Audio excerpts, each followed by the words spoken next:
सर्वप्रथम मी प्रवीण मोगल आपलं सर्वांचं या ठिकाणी धन्यवाद व्यक्त करतो की ॲग्रोफॅबच्या या प्रोडक्टवर विश्वास ठेवून आपण जे प्रोडक्ट या ठिकाणी विकत घेतलं आहे ते ॲग्रोफॅब 200 लिटर राऊंड टँक या प्रोडक्टबद्दल येत्या पुढील काही मिनिटांमध्ये मी तुम्हाला एक समर्पक इन्फॉर्मेशन देणार आहे। त्या इन्फॉर्मेशन पद्धतीने ज्याला आपण वेगळ्या भाषेमध्ये SOP देखील म्हणू शकतो, म्हणजे स्टँडर्ड ऑपरेटिंग प्रोसिजर, हा जो व्हिडिओ आहे या व्हिडिओमध्ये वेगवेगळे पार्ट्स तुम्हाला मी या ठिकाणी कव्हर करणार आहे, जेणेकरून मशीन वापरताना या सगळ्या गोष्टींची जर तुम्ही खबरदारी जर घेतली तर तुम्हाला या मशीनमध्ये कमीत कमी मेंटेनन्सला त्या ठिकाणी सामोरं जावं लागेल। तर याच्यामध्ये काही महत्त्वाचे चेकलिस्ट किंवा चेक पॉईंट्स आपण या ठिकाणी बघितले पाहिजे मशीन वापरताना। तर ते कुठले कुठले तर ते या व्हिडिओमध्ये पुढे तुम्हाला बघायला मिळेल। तर सर्वप्रथम जॉईंट ग्रीसिंग। आता फोटोमध्ये किंवा व्हिडिओमध्ये तुम्ही बघू शकतात की हे जे मशीन आहे PTO पासून तर जे ट्रॅक्टरच्या PTO पासून तर मशीनपर्यंत आपण ज्याला जोडलेलं आहे त्याच्यामध्ये जो जॉईंट लावलेला आहे त्याला 2 ग्रीस पॉईंट तुम्हाला या ठिकाणी दिसत आहे। या 2 ग्रीस पॉईंट हे तुम्ही तुमच्या गरजेनुसार, म्हणजे जेवढं तुमचं मशीन फ्रिक्वेंटली वापरत असाल त्या पद्धतीने हे दोन्ही मशीनचे ग्रीस पॉईंट तुम्ही जर प्रॉपर ग्रीसिंग केले तर त्याला ग्रीसिंग केल्यानंतर त्याला तुमच्या मशीनच्या त्या क्रॉसला कमीत कमी मेंटेनन्सला सामोरं जावं लागेल। नुसते ग्रीस पॉईंटच ग्रीसिंग करायचे का तर तसं नाही। हा जॉईंट जर तुम्ही सेपरेट काढला तर याच्यामधला जो पाईप तुम्हाला दिसतोय या पाईपला देखील तुम्हाला त्या ठिकाणी ग्रीसिंग करणं आहे, जेणेकरून मशीन जर तुमचं भविष्यात हायड्रोलिक केलं किंवा काढघाल करायची असेल तर ते इझिली तुमचं सेपरेट झालं पाहिजे। तर यामध्ये मशीनला ज्या जॉईंटला 2 ग्रीस पॉईंट आणि मधला जो पाईप आहे तो 1 ग्रीस पॉईंट, असे 3 ग्रीस पॉईंटला तुम्हाला ग्रीसिंग त्या ठिकाणी करायची आहे। त्याचबरोबर ग्रीसिंग नंतर महत्त्वाचा जो मूव्हिंग पार्ट आहे तो म्हणजे पेडस्टल बेरिंग। याला जर तुम्ही बघू शकता जॉईंट याच्यामध्ये 2 पेडस्टल बेरिंग आपण दिलेलं आहे। या दोन्ही पेडस्टल बेरिंगला ग्रीसिंग करणं त्या ठिकाणी कर्मरत आहे। जर तुम्हाला ग्रीस त्या ठिकाणी ग्रीस पंप लावायला किंवा बाकीच्या गोष्टीला अडचण येत असेल तर तुम्ही नाही काहीतरी त्या ग्रीसिंग त्या जी पेडस्टल बेरिंग आहे त्याच्यावर जर ऑइलच्या बदलीने जर ऑइल जरी ओतलं तरी त्याच्यामध्ये तुमचं काम चालू शकतं। परंतु आमचा जेव्हा टेक्निशियन तुम्ही काही कारणास्तव बोलून घ्याल तर त्याला ग्रीसिंग करून त्याच्याकडून घेतलं पाहिजे। त्याच्याकडे आमचे फ्लेक्झिबल पाईप असतात, ते फ्लेक्झिबल पाईपच्या मदतीने आम्ही त्या ठिकाणी ग्रीसिंग करू शकतो। आम्ही पण तुम्हाला आवाहन करू का असे ग्रीस पंप तुम्ही देखील तुमच्याबरोबर ठेवा, जेणेकरून जॉईंटला किंवा इतर ठिकाणी जे ग्रीसिंग करायचं आहे ते तुम्ही वारंवार जर केलं तर कमीत कमी वेअर अँड टेअर त्या ठिकाणी होईल आणि त्याच्यामुळे आपल्या मशीनची लाईफ त्या ठिकाणी जास्त होईल।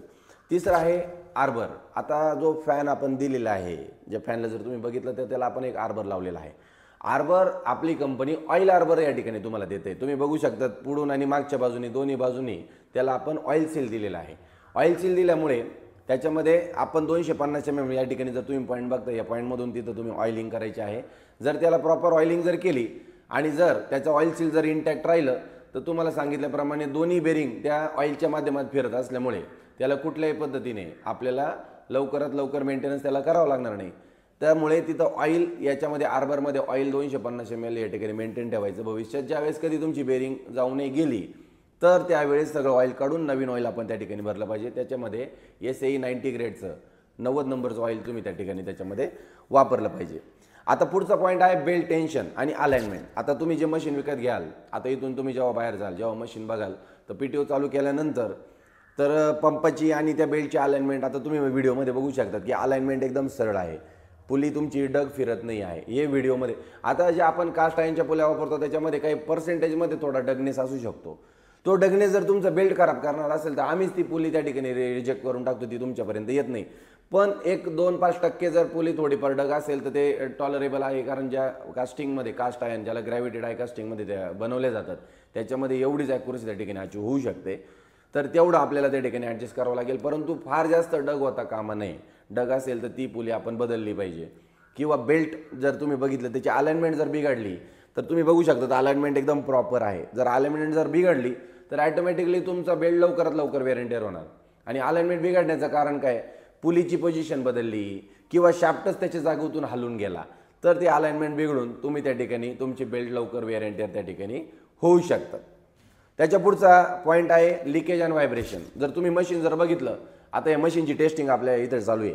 आता हे बघा या ठिकाणी थोडं लिकेज दिसतंय तर आमचं टेक्निशियन लगेच पानं आवळून त्या ठिकाणी ते लीक काढून घेणार, जेणेकरून तुमच्याकडे आम्ही लीक नसलेलं किंवा व्हायब्रेशन नसलेलं, काही मशीन व्हायब्रेशन करत असतात, जर फॅनमध्ये थोडा ॲबनॉर्मल असेल किंवा जॉईंट बेंड असेल या गोष्टीमुळे व्हायब्रेशन होऊ शकतात। ते आमच्या लेवलच आम्ही या ठिकाणी कट करून टाकतो। तुमच्याकडे vibration free leak free machine आम्ही या ठिकाणी तुम्हाला डिलिव्हर करण्याचा प्रण त्या ठिकाणी घेतलेला आहे। आता पुढचा पॉईंट जो की फार महत्त्वाचा आहे असं माझ्या लेखी मला वाटतं ते म्हणजे नोझल डिस्चार्ज सेटिंग।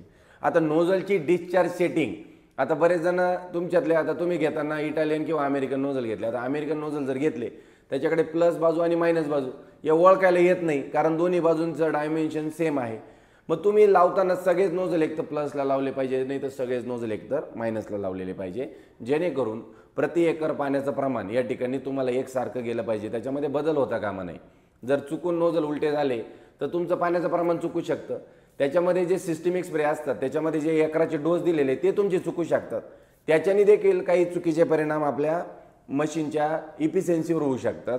त्यामुळे जे तुम्ही 4-4 किंवा 5-5 नोझल घेतलेले असतील, चालू करत असताना सगळे नोझलची डिस्क आणि कोर किंवा इटालियन नोझलमध्ये प्लस आणि मायनस त्या ठिकाणी मेंटेन राहिलं पाहिजे, जेणेकरून सुंदर कव्हरेज आपल्याला त्या ठिकाणी मिळू शकतं. आता प्रेशर मीटर रिडिंग, आता ह्या गोष्टींवर ॲग्रोफॅब कंपनी वारंवार तुमच्या मनावर ते प्रयत्न करते का तुमच्या हे मनावर बिंबवलं पाहिजे का प्रेशर किती असलं पाहिजे. आता या ठिकाणी तुम्ही प्रेशर मीटर बघू शकतात. या प्रेशर मीटरवर आम्ही 0 बारपासून तर 20 बारपर्यंतच्या सेटिंग तुम्हाला या ठिकाणी दाखवलेलं आहे. तर यामध्ये तुम्ही जर बघितलं तर प्रेशर आहे हा 20 बारपेक्षा जास्त नसावा. आता याचं कारण कुठून आलं, तर याचं कारण येण्याचं कारण असं आहे की तुम्हाला जो प्रेशर इंडिकेटरचा जर मी नोझलचा चार्ट या ठिकाणी व्हिडिओमध्ये या ठिकाणी तुम्ही बघू शकतात, या चार्टमध्ये जर तुम्ही बघितलं तर 0.7 बारपासून तर 20 बारपर्यंतचा प्रेशर तुम्हाला दिसतोय. म्हणजे अमेरिकन टीजेट नोझलला हेच माहिती नाही की 30 बारला आणि 25 बारला पाणी किती जाईल. मग तुम्हाला आम्ही 20 बार प्रेशर का सांगतो आहे, तर या चार्टच्या माध्यमातून सांगतो आहे. म्हणून तुम्हाला काही हालतीत 20 बारपासून तर त्याच्या पुढं प्रेशर वापरता येणार नाही. मग तुमचा प्रश्न उद्भवला, प्रवीण भाऊ पाणी पाहिजे तेवढं जात नाही, मग त्याच्यामध्ये काय करता येईल. आपण डिक्स आणि कोरमध्ये तुम्ही डिक्स आणि कोर बघू शकतात. तर DC आणि D1 आपण याच्यामध्ये वेगवेगळे डिक्स आणि कोरची ॲडजस्टमेंट करून तुम्हाला एकरी पाणी बसून देऊ शकतो. अशा काही माध्यमातून तुम्ही पाणी वाढवू शकतात. प्रेशर वाढवणं हे त्या ठिकाणी कारण असू शकत नाही, हे या ठिकाणी मला तुम्हाला आवर्जून सांगायला या ठिकाणी आवडेल. आता फॅन डगनेस चेकिंग, फॅन काही डग फिरतोय का हे देखील तुम्ही आता इथून उठल्यानंतर बाहेर जेव्हा मशीनवर जाल तर हे देखील तुम्हाला या ठिकाणी बघायचं की फॅन कुठं डग फिरतोय का, त्याच्याने मशीनमध्ये काही व्हायब्रेशन येत आहे का, हे देखील तुम्हाला त्या मशीनमध्ये बघायचं आहे. त्याच्यानंतर सगळ्यात महत्त्वाचं सिस्टीम म्हणजे फिल्टर क्लिनिंग. फिल्टरला मी या सगळ्या स्प्रेइंग युनिटचा किडनी समजतोय. आता ही जी किडनी तुम्ही बघताय ही जर लिकही राहून चालणार नाही आणि जामही राहून चालणार नाही, जेणेकरून तुमचं ब्लड किंवा तुमचं जे केमिकल जे लिक्विड आहे ते प्रॉपर फिल्टर होऊन ते हृदयापर्यंत पोहोचलं पाहिजे, म्हणजे पंपापर्यंत पोहोचलं पाहिजे.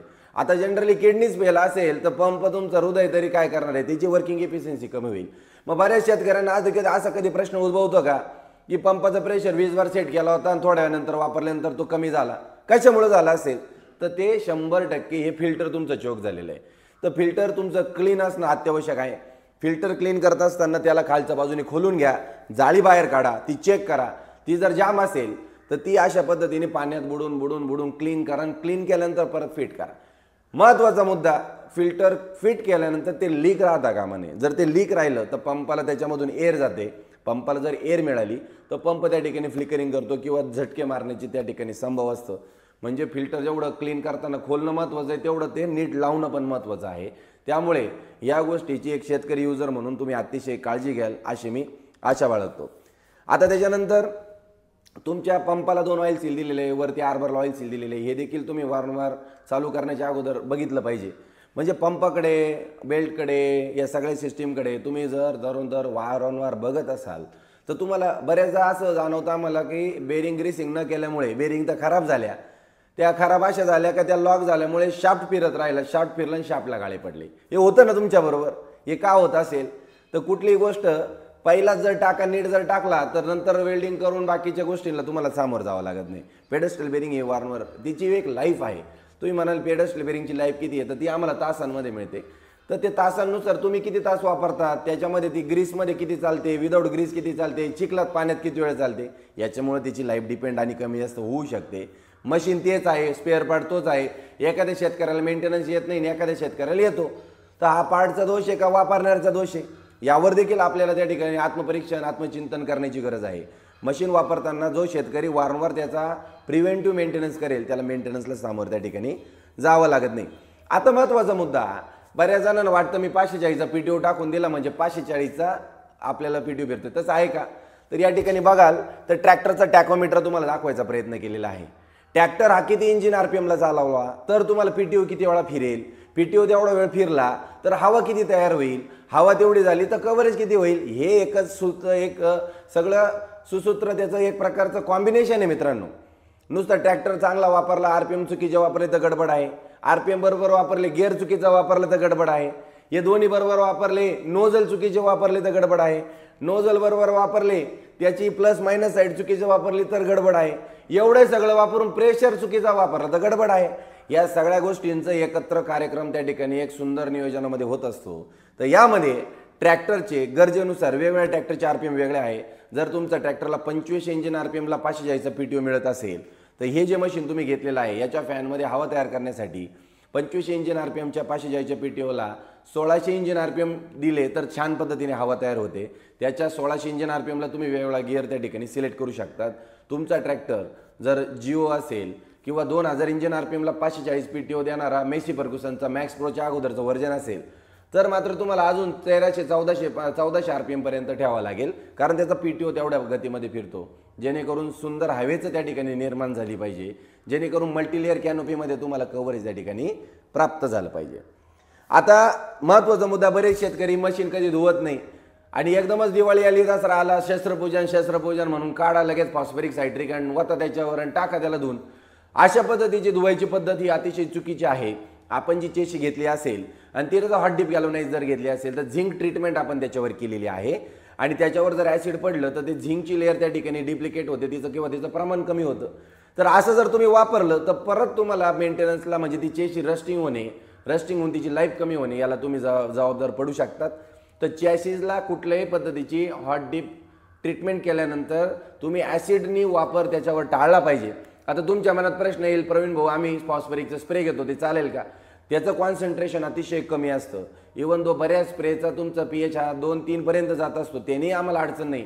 पण डायरेक्ट कॉन्सन्ट्रेटेड म्हणजे मूडभर डायरेक्ट सायट्रिक टाकून तुम्ही जे धुवायचा प्रयत्न करता टाकी वगैरे क्लीन करण्यासाठी, तर त्याच्याने केसिंग आणि चेशी तुम्ही त्या ठिकाणी रस्ट होण्यासाठी त्या ठिकाणी पात्र ठरू शकतात. त्यामुळे ती गोष्ट आपल्याला 100% टाळायची आहे.